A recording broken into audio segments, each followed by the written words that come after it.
大家好，今天我们组要介绍的主题是台湾为何是世界上数一数二的优良风场。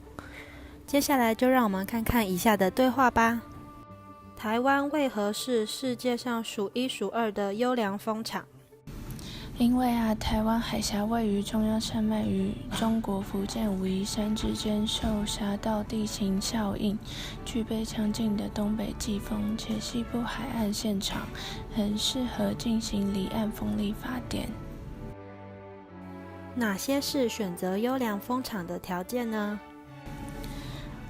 因为除了有稳定强劲的风力之外，为了确保风力发电厂的经济效益及预期发电量，应事先进行海气象资料、海面80到90公尺高的风力资料、水深地形、海床地质等资料的调查，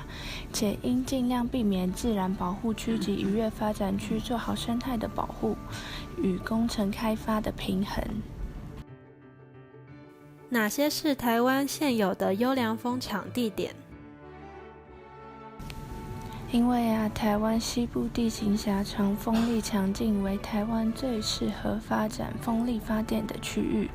此外，经济部能源局评定的全台36处优良离岸风场，21个最具潜力风场，集中在彰化外海，比率占近60%。哪些地方是未来有潜力的优良风场？未来有潜力的优良风场的地方有爱贵风能一、立威、竹能、海丰、海能、海鼎一、大彰化西北、大彰化东北、大彰化西南、大彰化东南、海鼎2、海鼎3、海龙3号、海龙2号、台电、彰芳、海峡、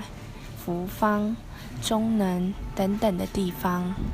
都是未来有潜力的优良风场。目前台湾的风力发电还有哪些缺点及需要改善的地方？目前台湾离岸式风力发电厂渔业补偿基准、回馈电力开发协助金、法规调和、环境影响评估、水下文资法、海岸管理法、大陆桥层法、渔业协商，以国民示范风场练兵，累积时机与国际接轨。在既有的推动模式下，研发技术协助与行政法规相协调，还有港埠、码头、电网、基础建设等方面皆需提高与改善。以上就是我们今天的介绍，希望透过这部影片能让大家对风力发电和风场有初步的认识。谢谢大家。